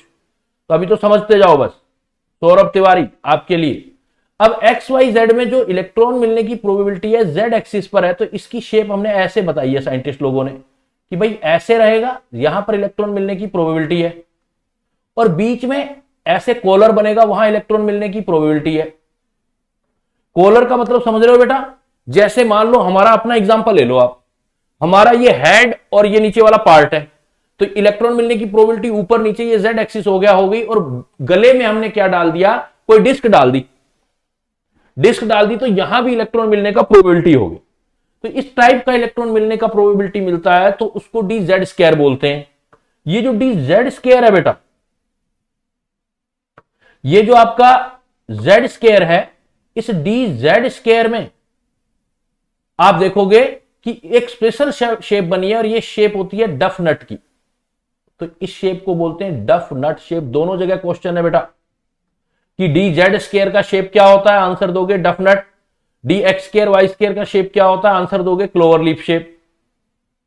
अब यहां पर देखो, न्यूक्लियस के चारों तरफ आपको इलेक्ट्रॉन मिलने की प्रोबेबिलिटी दिख रही है। कोई भी ऐसी जगह आप क्रॉस करके न्यूक्लियस को नहीं जा सकते जहां पर इलेक्ट्रॉन डेंसिटी 0 हो। दैट्स वाई मैंने बोला था यहां फार्मूला मत लगाना, यहां कोई भी एंगुलर नोड नहीं होगा। एंगुलर नोड, या इसका दूसरा नाम क्या मैंने दिया था आपको, nodal plane. No nodal plane, no angular node, कोई भी नहीं होगा, 0। अगर आपके आ जाए ऑर्बिटल विद 0 एंगुलर नोड, तो आपने बेटा डी जेड स्क्वायर का नाम देना है। तो डी जेड स्क्वायर में देखो आपका टोटल, देखो मैं दोबारा रिपीट कर देता हूं, यहां से चले थे हम। डी ऑर्बिटल के लिए एल की वैल्यू हमेशा 2 रहेगी बेटा, एम की वैल्यू 5 होंगी, +-2 +-1 0 +-1 +-2 0 डी जेड स्क्वायर का होगा। D X Z D Y Z के लिए +-1 लेंगे एम की वैल्यू, डी एक्स वाई और डी एक्स स्क्वायर, ये सॉरी मैंने यहां पर कुछ गलत लिखा है बेटा, ये डी जेड एक्स नहीं है, ये डी जेड एक्स तो आ चुका है हमारा, देखो ये हो जाएगा D x square Y square आएगा बेटा, D x square Y square. और ये जो पांचों डी ऑर्बिटल हैं, अगर हम पांचों डी ऑर्बिटल को अलग अलग ग्रुप में करेंगे तो ये 2 ग्रुप में डिवाइड होंगे बेटा। 2 ऊपर वाले जो देख रहे हो जिनकी लोब अलोंग द एक्सिस है, उसको हम बोलेंगे ईजी ऑर्बिटल, और नीचे वाले 3 का जो ग्रुप है जिसकी लोब्स बिटवीन द एक्सिस है, उसको बोलेंगे T2G ऑर्बिटल। T2G ऑर्बिटल 3 का ग्रुप है, X Y Y Z Z X. इसमें नोडल प्लेन हमेशा 2 मिलेंगी, डबल डंबल शेप होगा, 4 लोब होंगी, but lobe between the axis होंगी। जो भी आपको प्लेन बनाने, 2-2 प्लेन, एक एक्सिस नहीं दिखाई दे रहा होगा, एक एक्सिस आपको दिखाई दे रहा होगा। जो एक्सिस आपको दिखाई दे रहा है उसके साथ नहीं दिखाई दे रहा है, जोड़ दो, प्लेन बन जाएगा। जैसे एक्स वाई में वाई जेड और एक्स जेड, ऐसे ही दूसरों में निकाल लोगे, 2-2 नोडल प्लेन बन जाएंगे। फिर आपके आते हैं दूसरे 2 डी ऑर्बिटल हैं, X square Y square D Z square, तो इनको ईजी ग्रुप वाला बोलते हैं। ईजी ग्रुप के होते हैं, इनकी लोब अलोंग द एक्सिस होती हैं, अभी जैसे डिस्कस किया मैंने, D x square Y square clover leaf shape, D Z square doughnut shape. ये आपके पास टोटल डी ऑर्बिटल है। अब एफ ऑर्बिटल की शेप अभी नहीं बताई गई है, कॉम्प्लेक्स है, बट एफ ऑर्बिटल के लिए एम की वैल्यू आपको बताई गई है कि एफ ऑर्बिटल के लिए एल का वैल्यू 3 है बेटा, एल का वैल्यू 3 है तो एम की पॉसिबल वैल्यू जो होती है आपकी -3 से -2 -1 0 +1 +2 तो 7 आपके एफ ऑर्बिटल है। लेकिन अभी इनका शेप वगैरह डिस्कस नहीं हुआ है, तो आंसर आ जाए तो आप कॉम्प्लेक्स शेप बोलेंगे बेटा, इसको कॉम्प्लेक्स शेप कहेंगे। अब देखो, ये मैंने आपको बताया कि कोई भी ऐसा स्पेस जहां पर इलेक्ट्रॉन मिलने का प्रोबेबिलिटी है उसको ऑर्बिटल कहते हैं। ये बड़ा एक डिफिकल्ट टास्क था, बड़ा टफ टास्क था, जो आपकी क्वांटम मैकेनिक्स से निकला है। और क्वांटम मैकेनिक्स में एक श्रोडिंगर है, अब इस इक्वेशन को याद रखना है, ज्यादा कुछ नहीं करना आपने, सिलेबस में ज्यादा नहीं है लेकिन इक्वेशन है। तो इस इक्वेशन में कैसे याद करना और इससे रिलेटेड क्वेश्चन कैसे आएंगे वो भी डिस्कस करूंगा कि ये इक्वेशन याद करनी है। इसको बोलते हैं Schrodinger equation, Schrodinger wave equation, Schrodinger wave equation. ये इसको सोल्व करके हम साई की वैल्यू निकालते हैं। साई क्या है अभी मैंने बताया, साई एक्चुअल में ऑर्बिटल को रिप्लेस करता है, रिप्रेजेंट करता है। तो इस इक्वेशन में याद करना आसान है बेटा। साई मतलब आपको इलेक्ट्रॉन देखने हैं, तो इलेक्ट्रॉन देखो डी स्क्वायर से डबल डिफरेंशिएशन इक्वेशन है, ये मैथमेटिक्स है थोड़ी। साई एक्स एक्सिस पर कितना है, साई इलेक्ट्रॉन मिलने की प्रोबेबिलिटी वाई एक्सिस पर कितनी है, साई जेड एक्सिस में कितनी है, क्योंकि एक्सिस तो 3 होंगे एक्स वाई जेड, और 8 pi square M upon H square, E total energy, V potential energy. E यहां पर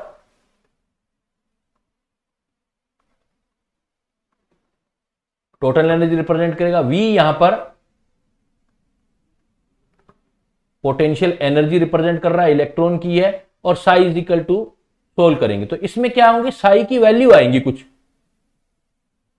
साई की वैल्यू आएंगी, सोल्व करेंगे तो वैल्यू आती है कुछ, साई अपनी वैल्यू देता है। और जो ये वैल्यूज आती हैं इसको बोलते हैं हम आइगन वैल्यू, नाम है बस याद रखना, आइगन वैल्यू। और इस जो वैल्यू आएंगी मतलब इसका मतलब है ये आपकी वैल्यू जो होंगी वहां पर इलेक्ट्रॉन मिलने का वो प्लेस आ गया है, और उसमें इलेक्ट्रॉन होगा, उसकी कुछ एनर्जीज आएंगी। तो जो उस इलेक्ट्रॉन की इस वैल्यू के कोरस्पॉन्डिंग एनर्जीज होंगी,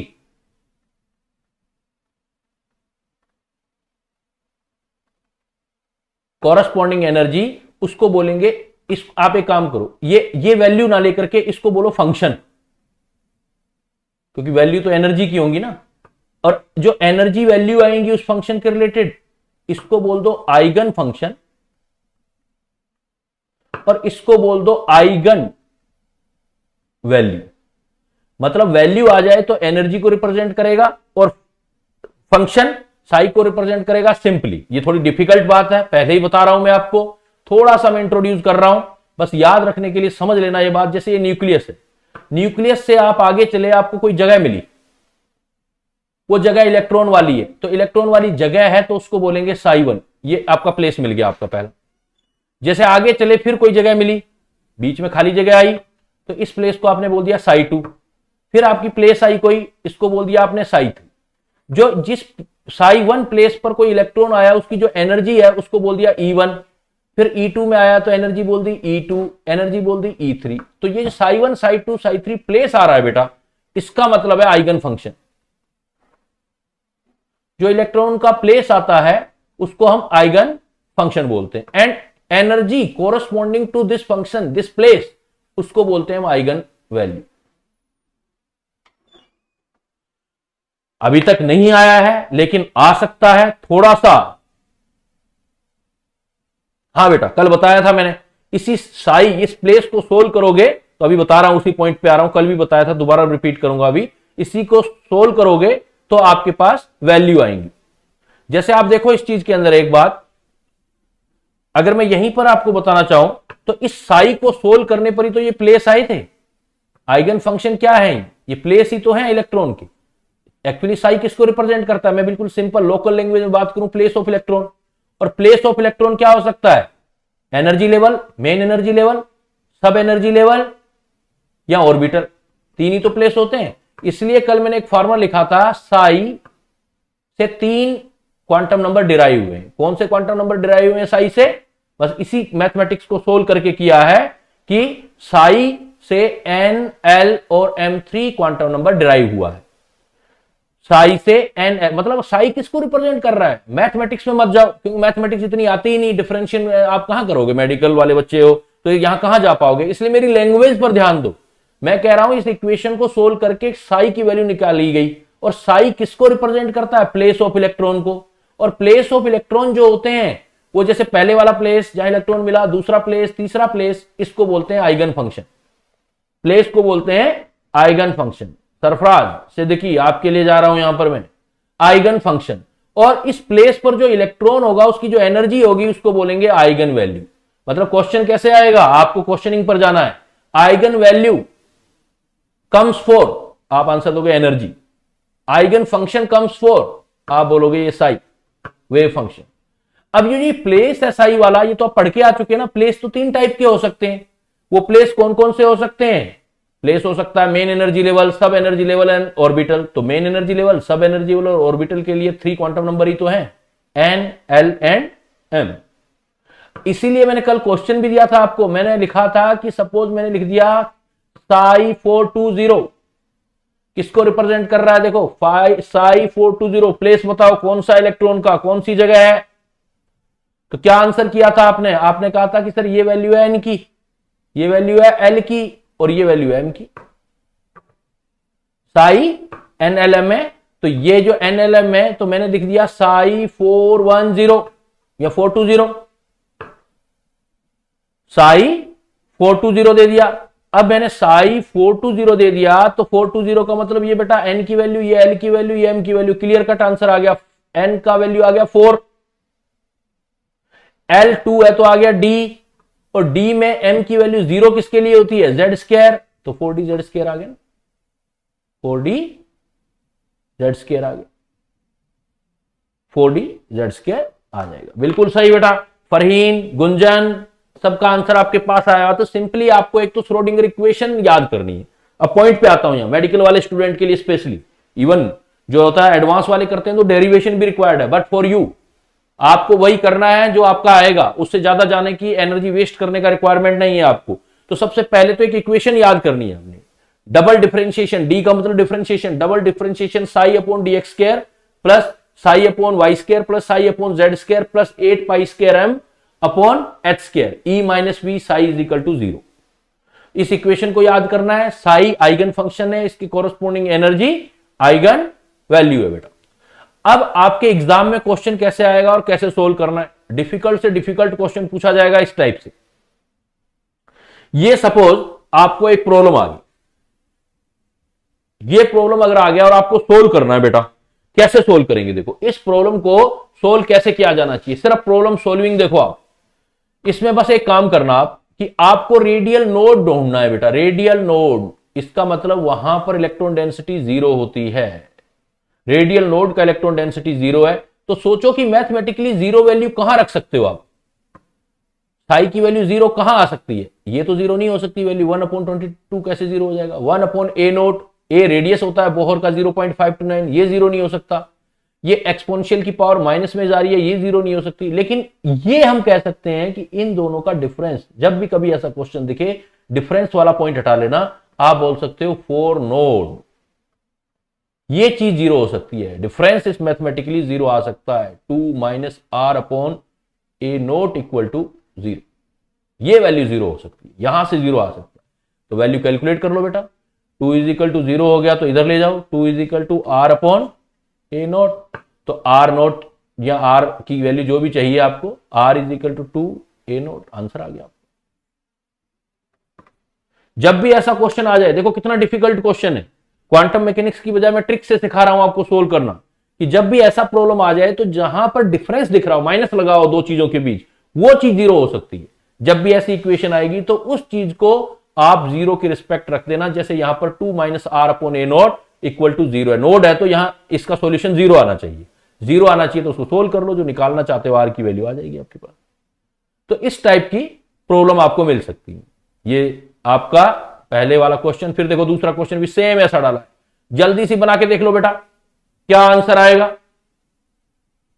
रेडियल नोड निकालना है आपको, रेडियल नोड कैलकुलेट करना है, क्या आंसर दे सकते हो, कैसे सोल्व करोगे।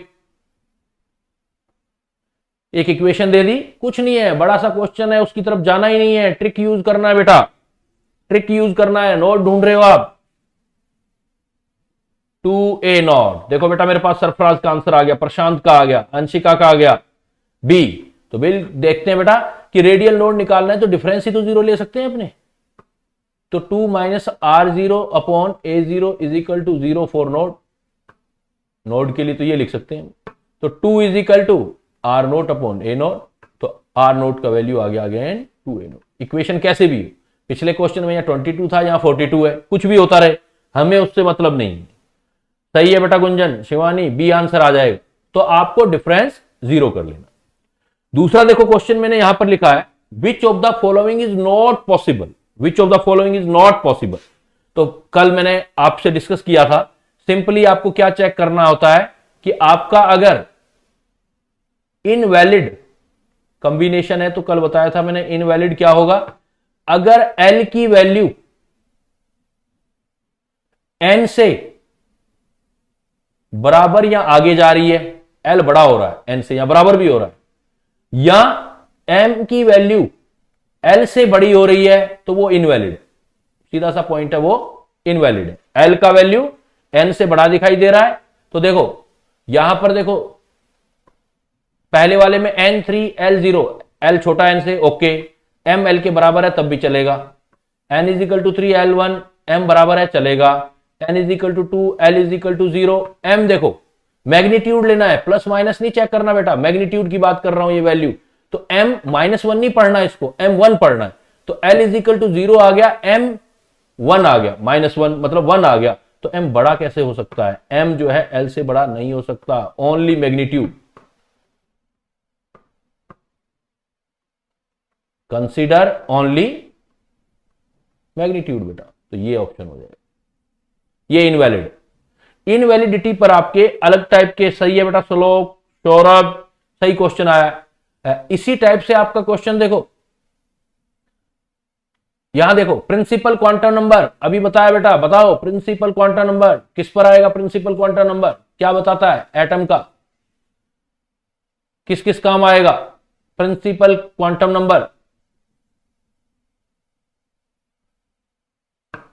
साइज, साइज बेटा, ऑर्बिटल नहीं, ऑर्बिटल की जगह ऑर्बिट होता तो ओके था, ऑर्बिटल नहीं बताता, ऑर्बिट बताता है, ऑर्बिट एंगुलर मोमेंटम बताता है। तो आंसर दोगे सी। अगर मैं आपको ऐसे बोल दूं possible number of orientation of A subshell, orientation का मतलब क्या समझ रहे हो, ओरिएंटेशन का मतलब ऑर्बिटल पूछ रहा है सर आपसे, और ओरिएंटेशन का मतलब ऑर्बिटल पूछ रहा है। एक सबसेल में ऑर्बिटल, अभी थोड़ी देर पहले फार्मूला बताया था, क्या आंसर दोगे बेटा। प्रशांत का आंसर आ गया भाई 2l+1, सही है 2l+1। n स्क्वायर से तो नंबर ऑफ ओरिएंटेशन तो बताए जाते हैं, मतलब ऑर्बिटल बताए जाते हैं, नंबर ऑफ ऑर्बिटल बताए जाते हैं बेटा, बट इन या ऑफ ए शेल बताए जाते हैं, सब शेल नहीं, शेल में n square 2l+1। Shivani okay, सही है। प्रिंसिपल एजीम्यूथल मैग्नेटिक कंटिन्यूअसली किस किस के बारे में बताएगा, प्रिंसिपल किसके बारे में बताता है, एजीम्यूथल किसके बारे में, मैग्नेटिक के बारे में, कौन सा आंसर देंगे। प्रिंसिपल एजीम्यूथल मैग्नेटिक, तो principal size, azimuthal shape, magnetic orientation, size shape orientation, B आ जाएगा बेटा, सही है। निखिल, निखिल बड़ी लेट क्वेश्चन का आंसर दिया है, लेट ज्वाइन किया है क्या class. Which of the following wave function psi NLM for an excited state of hydrogen is spherical. Sai NLM की वैल्यू बतानी है, देखो ट्रिकी क्वेश्चन है, अच्छा क्वेश्चन है। Sai NLM for an excited state of hydrogen is spherically symmetric. देखो spherically आ गया, spherically का मतलब एस होता है, और अगर एस होता है तो क्लियर है कि एल की वैल्यू तो 0 होगी और एम की वैल्यू भी 0 होगी। एन कुछ भी हो सकता है, तो फर्स्ट तो नहीं हो सकता, क्योंकि ये एन एल एम की वैल्यू, यह एम की तो 0 है लेकिन एल की 1 है, ये पॉसिबल नहीं है। 3 1 1 ये पॉसिबल तो है ही नहीं, वैसे ही नहीं। 4 0 0, ये देखो एन एल एम की वैल्यू, एम भी 0 एल भी 0, सिमेट्रिकल के लिए एस होगा, तो मतलब 4s आंसर हो सकता है, तो ये पॉसिबल आंसर है 4 0 0, सही है विनय। विनय सही। Number of electron accommodate in an orbital with principal quantum number 2। Orbital बेटा कहीं भी देख लेना, अगर वर्ड ऑर्बिटल आ जाए ना, ऑर्बिटल आ जाए तो 2 इलेक्ट्रॉन ही देना। एक ऑर्बिटल में सिर्फ हम 2 इलेक्ट्रॉन रख सकते हैं, 2 से ज्यादा इलेक्ट्रॉन रख ही नहीं सकते एक ऑर्बिटल में, ओनली 2 इलेक्ट्रॉन। 6 नहीं देंगे, ऐसे नहीं सोचेंगे कि भाई 2p आ गया या कुछ आ गया, px py pz नहीं, ऑर्बिटल ऑर्बिटल ही होता है। कोई भी ऑर्बिटल आ जाए, एक ऑर्बिटल में 2 इलेक्ट्रॉन से ज्यादा नहीं रखना, आंसर ए देना। बहुत क्वेश्चन आता है, घुमाता है। जैसे मैं कह दूं डी ऑर्बिटल में कितना इलेक्ट्रॉन होगा, तो आंसर 2 ही देना। मैं बोलूं एफ में कितना होगा, 2 ही देना बेटा, 2 ही आंसर देना। इसी क्वेश्चन को देखो ऐसे मैं दे सकता हूं आपको, ये क्वेश्चन देखो, if n plus L is equal to 5, calculate possible subshell and orbital. कौन कौन से सबशेल बनेंगे, कौन कौन से ऑर्बिटल बनेंगे बेटा। अगर आपके पास ये वाला क्वेश्चन आ जाए n plus L is equal to 5, तो पॉसिबल सबशेल एंड ऑर्बिटल। देखो बेटा ट्रिक सिखा रहा हूं, हमारा रूल हमें पता है कि L जो होगा कभी भी, L जो होगा ऑलवेज लेस देन n होना चाहिए वैलिड ऑर्बिटल के लिए। वैलिड ऑर्बिटल के लिए L n से कम होना चाहिए। तो पहले n प्लस एल का 5 है, तो n की वैल्यू 5 रख लो बेटा। n plus L is equal to 5 है, तो n की वैल्यू 5 रख दो, तो दोनों का सम 5 होना चाहिए। तो L का वैल्यू कितना हो जाएगा, 0। फिर देखो एक कम कर दो, n का वैल्यू 4, L का वैल्यू कितना हो जाएगा, 1।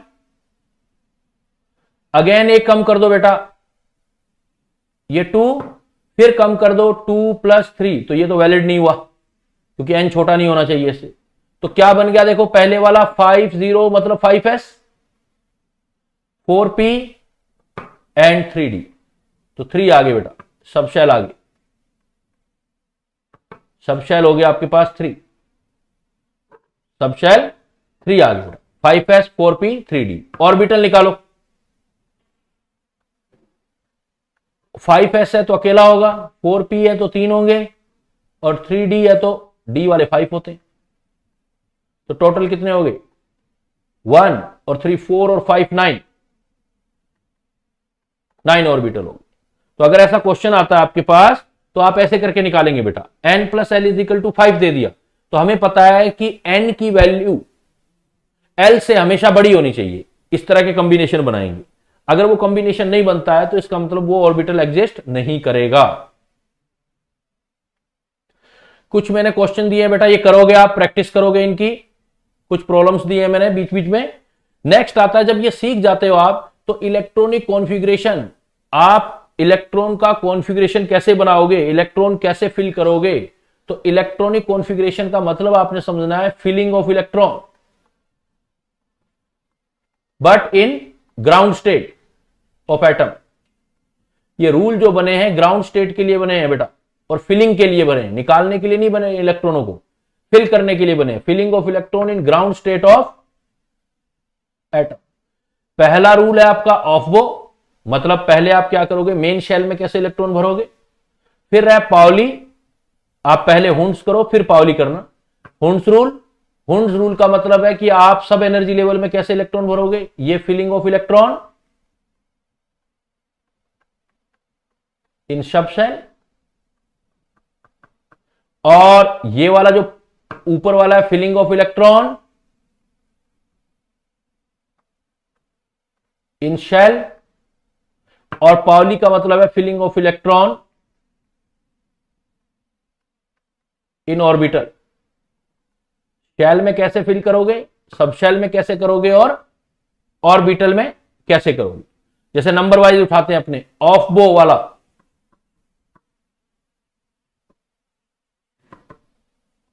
तो पहला ही पॉइंट ये है बेटा, ऑफ बो जो है ये किसी साइंटिस्ट का नेम नहीं है। एक बार क्वेश्चन आ गया, ऑफ बो लगता है किसी साइंटिस्ट का नेम होगा, not name of scientist, but इसका उल्टा मतलब होता है मेकअप। मतलब यहां मेकअप का मतलब है इलेक्ट्रॉनिक कॉन्फ़िगरेशन बनाना है। मेक का मतलब यहां बनाना है, जो वो आपको इलेक्ट्रॉनिक कॉन्फ़िगरेशन बनाना है। ये कहता है इलेक्ट्रॉन कैसे फिल करोगे, इलेक्ट्रॉन फिलिंग जो है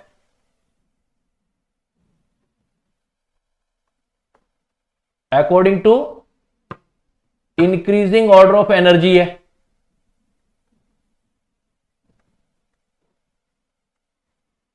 increasing order of energy of energy level है। ऑफबो कहता है कि इलेक्ट्रॉन को फिल करो, जिसकी एनर्जी कम है उसको पहले करो और जिसकी एनर्जी ज्यादा है उसका बाद में करो, सीक्वेंस वाइज भरो। पॉइंट ये आता है एनर्जी कैसे देखें, तो कल की बात देखो बेटा, एनर्जी कैसे देखोगे आप, फॉर मल्टी इलेक्ट्रॉन सिस्टम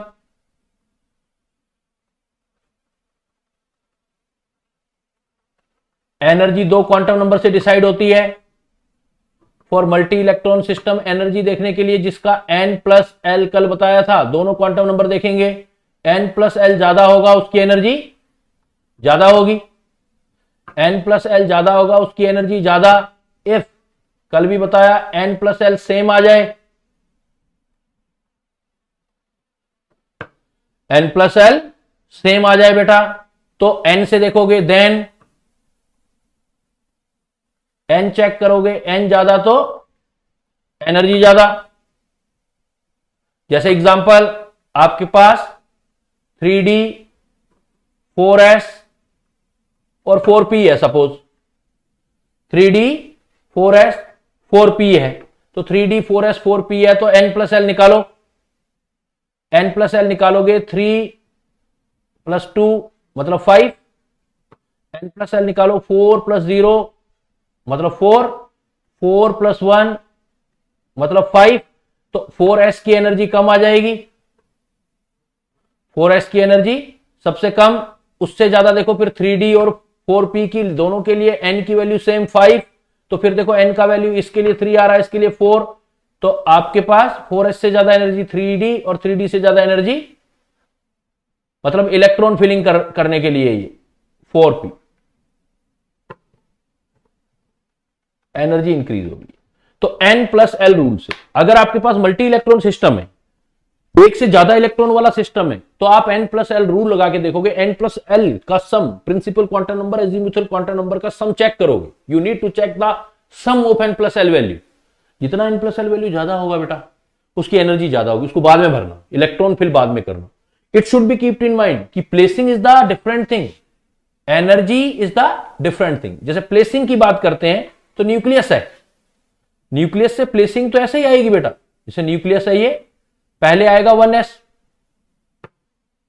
उसके बाद आएगा सेकंड में 2 2s 2p, second number bogie में 2 कंपार्टमेंट बताया था 2s एंड 2p। थर्ड वाले में प्लेसिंग तो यही आएगी 3s 3p 3d, फोर्थ वाले में 4s 4p 4d। ये प्लेसिंग तो जो होता है सीक्वेंस वही होता है, प्लेसिंग ऑफ एनर्जी लेवल। लेकिन इलेक्ट्रॉन फिलिंग जो है, एनर्जी ऑर्डर जो है वो अलग चीज है, उसमें आप ऐसे फिल करोगे 1s 2s suppose 2p 3s 3p 3d। अब ऐसे अगर रफली बना लोगे आप तो आपको अपने पास अपने आप ही n plus L rule follow हो जाएगा बेटा। आप इसको तिरछा काट दो,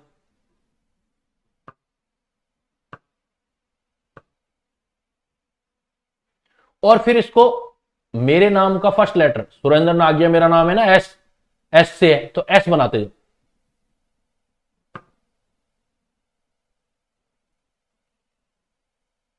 और ऐसे कर दो। तो ये जो मैंने बनाया है ये एनर्जी ऑर्डर है, ये एनर्जी ऑर्डर बनाया है मैं, इसके अकॉर्डिंग इलेक्ट्रॉन फिल करने, पहले 1s में, फिर 2s में, फिर 2p में, फिर 3s में, 3p में। 3p के बाद 3d में इलेक्ट्रॉन फिल नहीं करने, आएगा तो पहले 3d, लेकिन इलेक्ट्रॉन फिल पहले 4s में करने बेटा। तो 4s में तो एनर्जी ऑर्डर जो है आपने इस तरीके से चेक करना है। अब एनर्जी ऑर्डर ऐसे चेक करना है, तो सपोज आपको मान लो कैल्शियम का इलेक्ट्रॉनिक कॉन्फ़िगरेशन लिखना हो, कैल्शियम, तो एटॉमिक नंबर पता करो बेटा 20, शेल पता करोगे तो न्यूक्लियस से 1s, 2s और 2p, 3s, 3p, 3d, फिर 4s स्टार्ट हो जाएगा। तो इलेक्ट्रॉन फिल करोगे तो कैसे करोगे? पहले s में 2, s एक ऑर्बिटल होता है, मैक्सिमम 2 इलेक्ट्रॉन आ सकते हैं। फिर s में 2, p में 3 होते हैं, एक में 2 आ सकते हैं, 6, 2, 3p में 6, यहां तक 18, 18 के बाद पहले s में आओगे, इलेक्ट्रॉन खाली छोड़ के 4s में चले जाओगे, 2 यहां भरोगे, 2 यहां जाएंगे बेटा।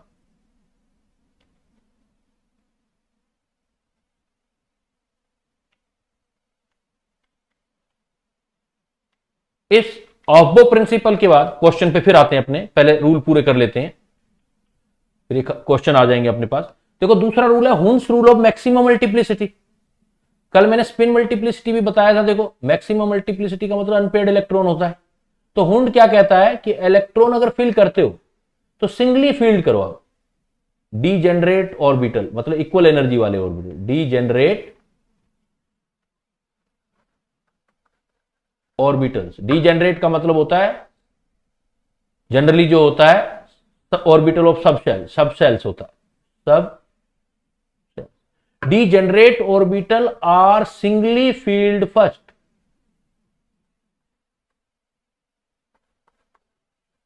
Singly filled first.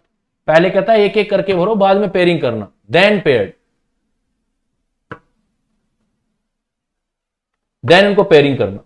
जैसे सपोज वो कहता है कि आपको p में 2 इलेक्ट्रॉन फिल करने, तो p ऑर्बिटल कहता है तीनों की एनर्जी इक्वल है, डीजेनरेट है, डीजेनरेट का मतलब ऑर्बिटल ऑफ इक्वल एनर्जी।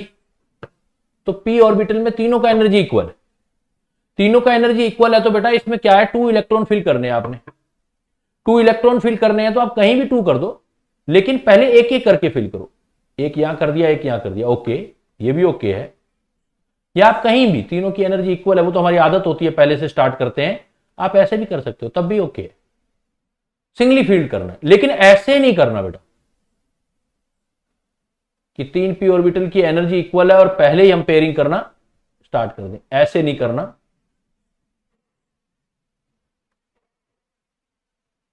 ऐसे भी नहीं करना, पेयरिंग पहले नहीं करना। ये ऑफबो हुंस रूल बता रहा है।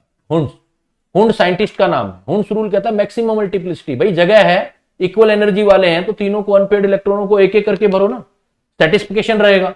सपोज आपकी क्लास में सीट है, खाली पड़ी है सीट, और एक सीट में 3 स्टूडेंट बैठ सकते हैं, 3 स्टूडेंट बैठ सकते हैं एक सीट में, और आपके पास क्या है कि मान लो सीट खाली पड़ी है और स्टूडेंट बैठने 2, तो वो दोनों जाके एक ही सीट, या 3, तो तीनों एक ही सीट पर बैठे, या अलग अलग सीट की एनर्जी तो सबकी बराबर है, तो एक साथ बैठेंगे तो रिपल्सन ज्यादा आएगा।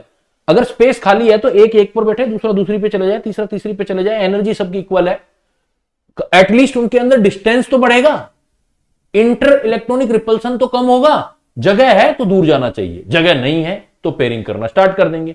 तो ऐसा करते क्यों है, इस क्वेश्चन का आंसर मिल गया होगा आपको कि डीजेनरेट ऑर्बिटल में सिंगली फील्ड फर्स्ट क्यों करते हैं, क्योंकि इससे क्या आता है कि इससे इलेक्ट्रॉनिक जो रिपल्सन होता है वो डिक्रीज होता है। ये इलेक्ट्रॉनिक रिपल्सन जो डिक्रीज होता है, ये प्रोवाइड करता है extra stability, provide extra stability. इसलिए हमें इलेक्ट्रॉन पहले सिंगली फील्ड करने चाहिए, डीजेनरेट ऑर्बिटल है, इक्वल एनर्जी वाले ऑर्बिटल है, तो पहले एक एक करके भरना चाहिए, फिर पेयरिंग करना चाहिए।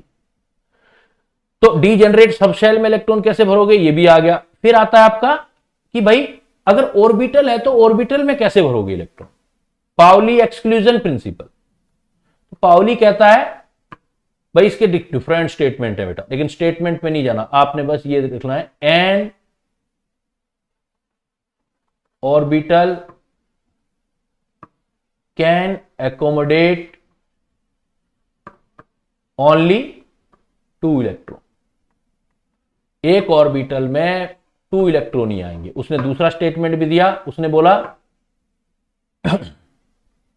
नो 2 इलेक्ट्रॉन विदिन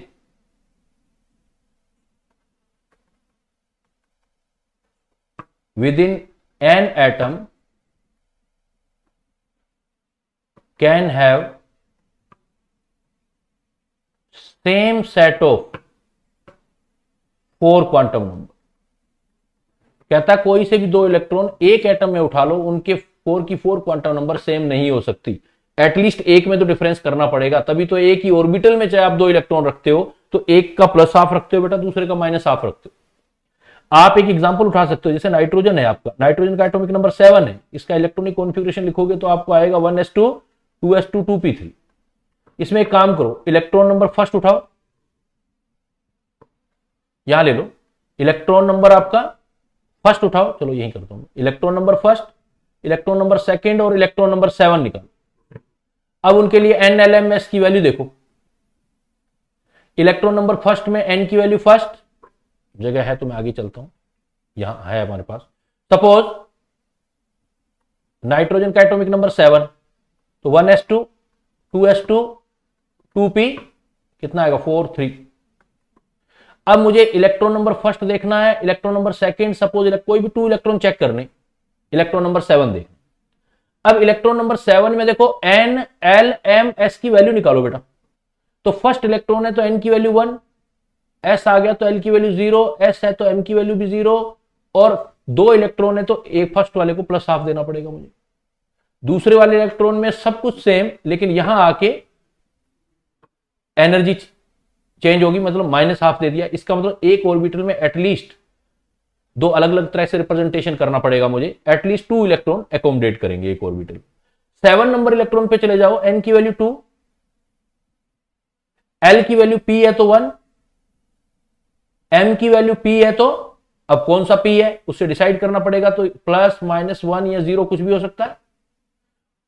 और अगर आप लास्ट P इलेक्ट्रॉन कह रहे हो तो ऐसे भी लिख सकते हो, लास्ट वाला ये ले सकते हो, तो आप डिसाइड कर सकते हो +1। और आपका S की वैल्यू, अब इलेक्ट्रॉन सब में एक एक है तो ±1 भी हो सकता है। तो आप कह सकते हो कि मैक्सिमम डिफरेंस तो 4 के 4 में आ सकता है, लेकिन मिनिमम डिफरेंस एक स्पिन क्वांटम नंबर में तो रहेगा ही। इसीलिए मैंने बोला था कि जब भी क्वेश्चन आ जाए आपके पास, किसी भी तरह का प्रॉब्लम आए, आपका ये रूल ध्यान रखना है आपको, ये पाउली वाला रूल कहता है कि जब भी, पाउली रूल कहता है कि कुछ भी लिखा हो एक ऑर्बिटल में 2 इलेक्ट्रॉन ही आएंगे, 2 इलेक्ट्रॉन इन 1 ऑर्बिटल। साल टू साल ये क्वेश्चन आता रहता है, बच्चे कंफ्यूज होते रहते हैं, ये क्वेश्चन आता है और कंफ्यूजन क्रिएट होता है। कंफ्यूजन कैसे क्रिएट होता है, जैसे यहां क्वेश्चन दूं मैं, ऐसे क्वेश्चन आया आपका,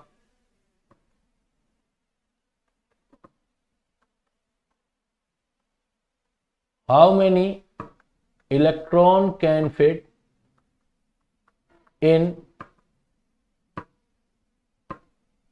3D ऑर्बिटल। आपने तो ऑर्बिटल देख लेना है, अब ऐसे मत कर देना बेटा डी देख लिया तो आप सोचो डी के डी 5 बना दूं मैं, डी के डी 5 बना दूं, चाहे कितने भी 5 बनाओ, हमें तो डी ऑर्बिटल की बात कर रहा है, डी सब शेल थोड़ी कह रहा है। अगर वो कहता है D sub shell, 3D sub shell, then आप टोटल की कैपेसिटी देखते, डी सब शेल में 5D ऑर्बिटल है, टोटल कैपेसिटी देखते। मतलब वर्ड चेक कर लेना, अगर सब शेल है तो सब शेल है, तब तो आप कह देना कि 10 इलेक्ट्रॉन मैक्सिमम कैपेसिटी। लेकिन जहां भी वर्ड ऑर्बिटल देख लो, चाहे डी हो एफ हो कोई सा भी हो, तो एक ऑर्बिटल की कैपेसिटी बतानी होती है, और एक ऑर्बिटल में मैक्सिमम इलेक्ट्रॉन जो आते हैं 2 आते हैं बेटा, तो हमेशा 2 इलेक्ट्रॉन दे देना। ऐसा कभी भी क्वेश्चन आ जाए तो आपको हमेशा 2 इलेक्ट्रॉन देना है। तो जब आप इनके इलेक्ट्रॉनिक कॉन्फ़िगरेशन बताते हो बेटा, तो इलेक्ट्रॉनिक कॉन्फ़िगरेशन में इसी इलेक्ट्रॉन को आप इसी तरीके से फिल करते हो, जैसे आप आयरन का एग्जांपल लोगे, आयरन का एटॉमिक नंबर 26, एटॉमिक नंबर याद होने चाहिए, तो 1s2 2s2 2p6 3s2 3p6, 3p के बाद क्या आएगा आपका 3d, लेकिन इलेक्ट्रॉन पहले फिल करने हैं बेटा आपने 4s, 3d से पहले 4s में, तो यहां 2 आएंगे तो 18 2, फिर वापस अगेन फिल करोगे इसके अंदर। तो इसका मतलब energy during filling of electron, तो आप देख रहे हो, आपने देखा था फिलिंग ऑफ इलेक्ट्रॉन में देखते हो तो बाई एन प्लस एल से देखते हो मल्टी इलेक्ट्रॉन सिस्टम में, और बाई एन प्लस एल से देखते हो। तो एनर्जी की बात करें तो एनर्जी जो है 3D से 4s की एनर्जी कंपेयर करोगे तो 3D की एनर्जी ज्यादा आएगी, इसलिए 4s में पहले इलेक्ट्रॉन भरना है और 3D में बाद में भरना है बेटा। 4s में पहले 3D। अब एक बड़ा मजेदार बात करने जा रहा हूं मैं, ध्यान देना। But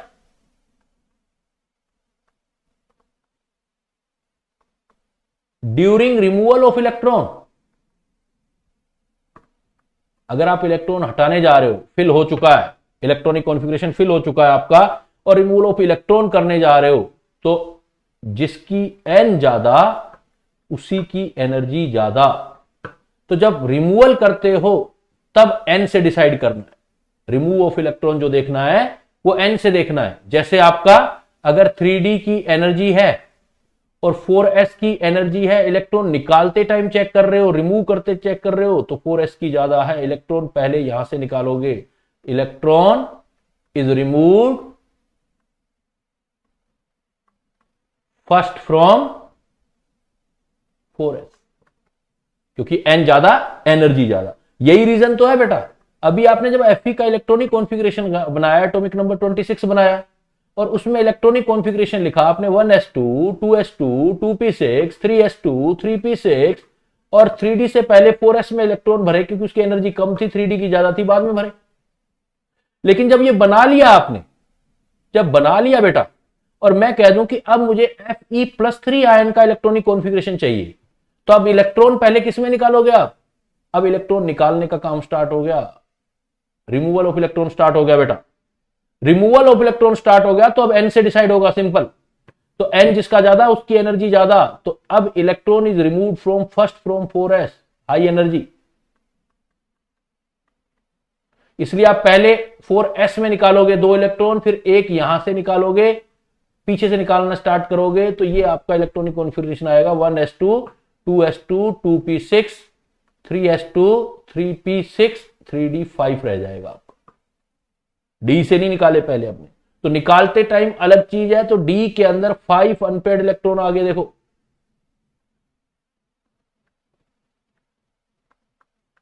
one two three four 5। D के अंदर 5 अनपेयर्ड इलेक्ट्रॉन आगे, तो अनपेयर्ड इलेक्ट्रॉन 5। अनपेयर्ड इलेक्ट्रॉन आते हैं तो इसको पैरामैग्नेटिक स्पीसीज बोलते हैं बेटा, पैरामैग्नेटिक। तो जब पैरामैग्नेटिक स्पीसीज आती है, अनपेयर्ड इलेक्ट्रॉन आता है, तो इससे हम मैग्नेटिक मोमेंट निकाल सकते हैं। मैग्नेटिक मोमेंट फार्मूला होता है √n+2 बोहर मैग्नेटो। n की वैल्यू आ जाएगी आपके पास 5 + 2 √35, मतलब 5 पॉइंट समथिंग, जो भी आगे। तो आप इससे क्या निकाल सकते हो? अगर इलेक्ट्रॉनिक कॉन्फ़िगरेशन सीख जाओ बेटा आप, तो इलेक्ट्रॉनिक कॉन्फ़िगरेशन सीखने के बाद आप उसमें अनपेयर्ड इलेक्ट्रॉन का कैलकुलेशन करोगे। अनपेयर्ड इलेक्ट्रॉन का कैलकुलेशन सीख के आप मैग्नेटिक मोमेंट कैलकुलेट कर सकते हो, मैग्नेटिक मोमेंट निकाल सकते हैं। और मैग्नेटिक मोमेंट का फार्मूला √n+2 बोहर मैग्नेटॉन होगा। एट लास्ट आपका फिर भी अप टू 30 एटॉमिक नंबर जो है, यहां तक भी आप देखोगे तो आपको ऑफ-बो रूल के एक्सेप्शन मिलेंगे, 2 एक्सेप्शन। बाद में तो बहुत सारे हैं, यहां तक भी आपके 2 एक्सेप्शन ऑफ-बो रूल। ऑफ-बो रूल के 2 एक्सेप्शन है, एक बेटा क्रोमियम और एक कॉपर। क्रोमियम का एटॉमिक नंबर 24 होता है, होना क्या चाहिए? 1s2 2s2 2p6 3s2 3p6 3d 4s में पहले इलेक्ट्रॉन, फिर d4 होना चाहिए था, ये होना चाहिए। लेकिन ऐसा होता नहीं है, ये तो आर्गन तक आ जाएगा, ये होना चाहिए था, ऐसा होता नहीं बेटा। आर्गन तक 18 हो जाते हैं, 3d में एक इलेक्ट्रॉन जंप करके इधर आ जाता है, 5 4s1 बन जाता है, मतलब d में 5 आ जाते हैं।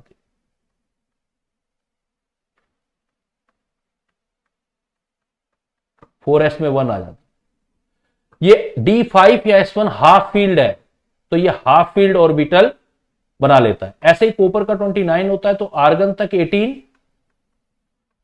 3d के बाद 4s2 3d9 होना चाहिए, लेकिन ऐसा होता नहीं बेटा, एक इलेक्ट्रॉन फिर जंप करता है, 3d10 और 4s1 आता है, डी फुल फील्ड बन गया, यहां डी हाफ फील्ड है।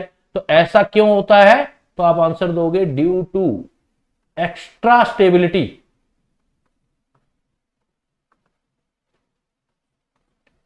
ऑफ हाफ फील्ड और full filled orbital. Half filled और फुल फील्ड ऑर्बिटल बनते हैं तो एक्स्ट्रा स्टेबिलिटी आ जाती है। और ऐसा एक्स्ट्रा स्टेबिलिटी क्यों आती है, रीजन व्हाई, क्योंकि सिमेट्रिकल डिस्ट्रीब्यूशन इलेक्ट्रॉन है। इलेक्ट्रॉनों का सिमेट्रिकल डिस्ट्रीब्यूशन है बेटा, मतलब वही बात, अगर 5 इलेक्ट्रॉन है और 5 के 5 की एनर्जी बराबर है, तो एक एक इलेक्ट्रॉन सब में दे दो, सिमेट्रिकल हो गया डिस्ट्रीब्यूशन। इलेक्ट्रॉन सिमेट्रिकल हो जाएगा तो स्टेबिलिटी आ जाएगी। ऐसे D10 है, 4s तो अकेला है, उसमें एक इलेक्ट्रॉन भरो चाहे 2 भरो, कोई फर्क नहीं पड़ता, हाफ फील्ड हो जाएगा या आपका फुल फील्ड हो जाएगा। तो इससे आपका सिमेट्रिकल डिस्ट्रीब्यूशन ऑफ इलेक्ट्रॉन होता है, इसलिए हाफ फील्ड या फुल फील्ड में एक्स्ट्रा स्टेबिलिटी होती है। दैट्स वाई क्रोमियम और कॉपर आपके जो है यहां तक भी आपका जो है 30 तक भी देखें तो अपना इलेक्ट्रॉनिक कॉन्फ़िगरेशन में ऑफ-बो रूल से एक्सेप्शन शो करते हैं, इलेक्ट्रॉन रूल के अकॉर्डिंग नहीं आते। आगे देखेंगे तो बहुत सारे आएंगे। तो ये बेटा आपके एटॉमिक स्ट्रक्चर है। इसके साथ देखो मैंने आपका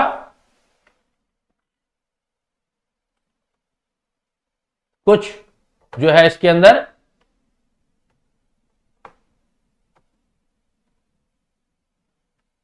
क्वेश्चन रखे हैं, तो ये कुछ आपने क्वेश्चन अपने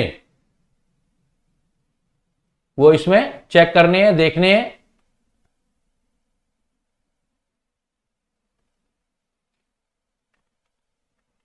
ये इलेक्ट्रॉनिक कॉन्फ़िगरेशन वाला आपका आ गया, ये हुन्स रूल वाला किया था हमने। तो इसमें जैसे हमने कुछ ये क्वेश्चंस दिए हैं, मैंने ये लिखे हैं, तो ये क्वेश्चंस आपने कुछ ट्राई करने हैं, मैग्नेटिक मोमेंट कैलकुलेट करना है या इलेक्ट्रॉनिक कॉन्फ़िगरेशन दिया हुआ है, तो बीच बीच में मैंने कुछ क्वेश्चन कुछ करवाए हैं, कुछ छोड़े हैं, जैसे ये वाला no radial node but 2 angular node. ऐसे ही इन क्वेश्चंस को आपने शॉर्ट आउट साथ में करना है। तो कल मैं ये जो रिमेनिंग क्वेश्चन है ये भी डिस्कस करूंगा। सो बेटा that is total for the today class. See you very soon for next class. Till then, bye bye. Thank you.